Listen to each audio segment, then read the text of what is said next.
D'abord, il n'y a pas tant que ça de forums internationaux qui peuvent à la fois mêler des institutionnels, des privés, des politiques, des hommes d'entreprise, des femmes aussi, de tous les continents, et qui permettent d'aborder les grands sujets d'actualité, mais au-delà de l'actualité.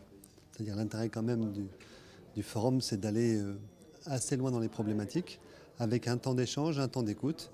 Voilà, en plus dans une zone qui est francophone, donc moi ça me fait plutôt plaisir.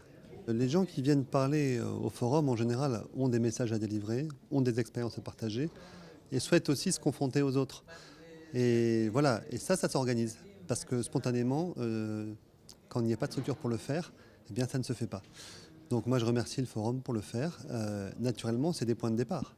Après, dans la vraie vie, il faut que ces échanges d'idées puissent matérialiser. Là, je suis très content, par exemple, parce qu'effectivement, j'ai entendu ce matin, y compris sur le sujet de la corruption, qui est un sujet qui nous préoccupe, nous, dans notre rapport avec l'aide au développement, des éléments très intéressants sur la contribution, par exemple, des cours de justice locale ou régionale, des parlementaires ou des institutions administratives.